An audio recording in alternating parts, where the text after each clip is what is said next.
Hello to everyone. In today's video, we are going to be looking at the solution to GCE Maths 2021 questions 3.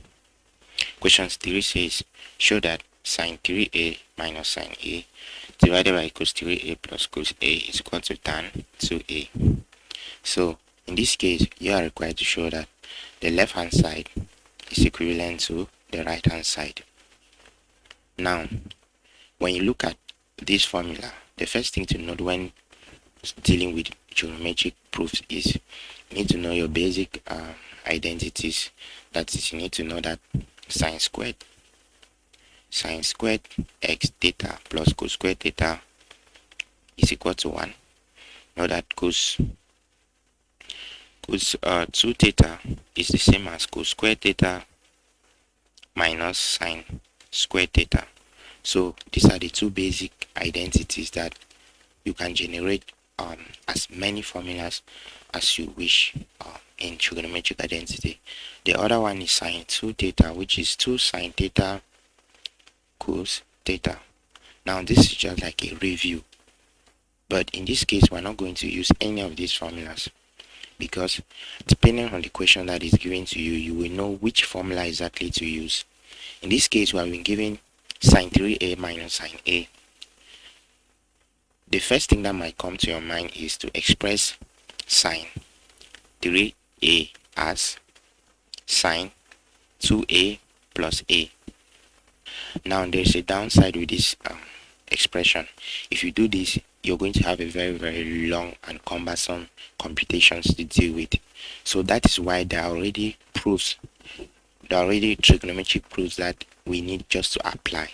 We have the compound angles identity that you need to know.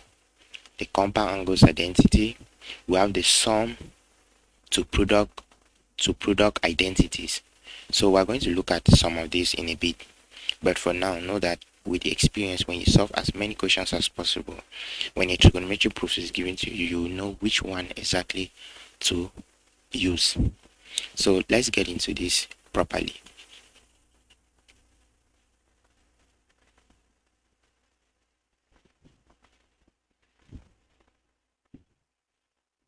Now, in this particular video, we're going to use the sum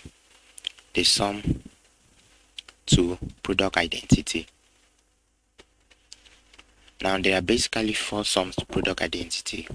The first one is we're going to use, in this case, x and y as our angles. If we have sine x plus sine y, this can be written as, this is equivalent to 2 sine x plus y divided by 2 dot cos x minus y divided by 2. So this is our first identity. Now the second identity, we're going to deal with minus. So we have sine x minus sine y, which will be equivalent to 2 cos in bracket x plus y divided by 2 dot sine x minus y divided by 2. So we should take note of the differences.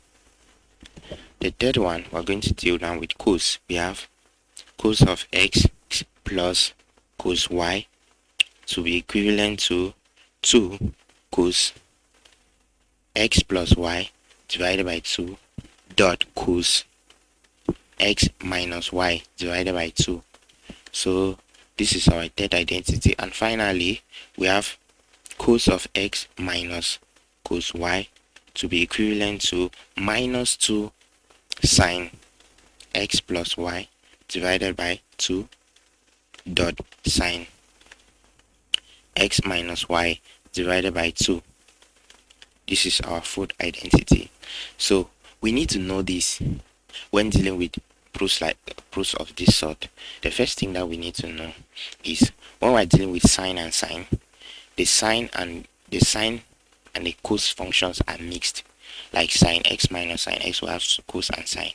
But when we're dealing with cos and cos, we have just cos when we're adding and sine when we're subtracting. So if you have these two basic differences, you'll be able to come up with all of these formulas, or you know exactly which one to use.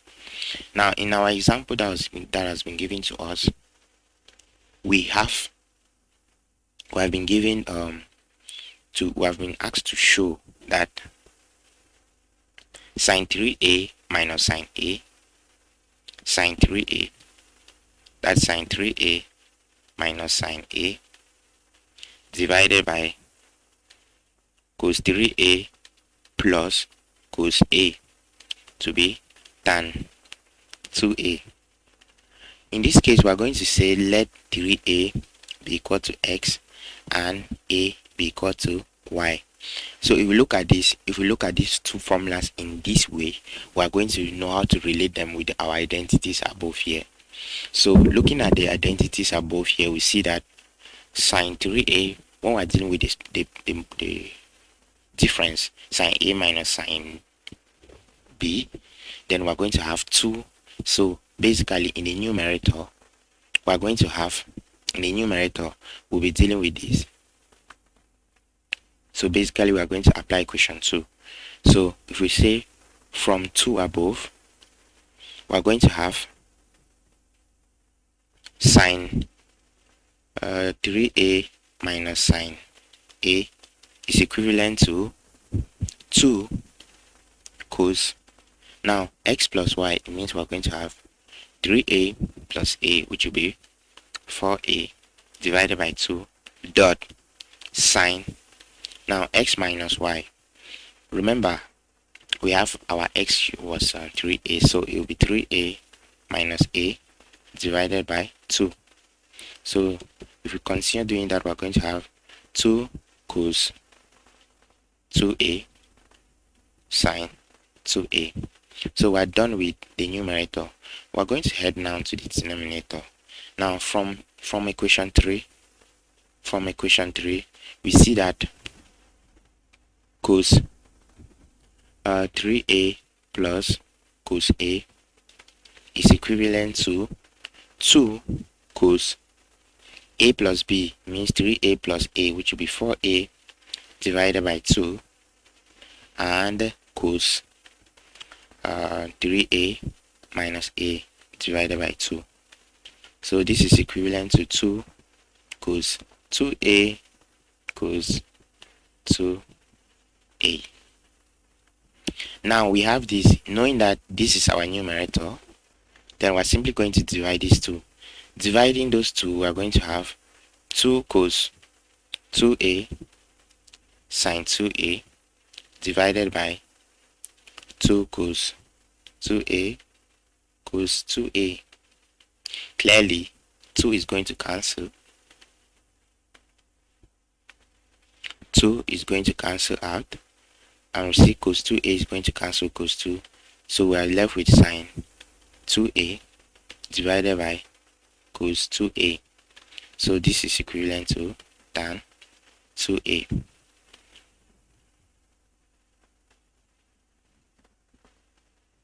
So as required,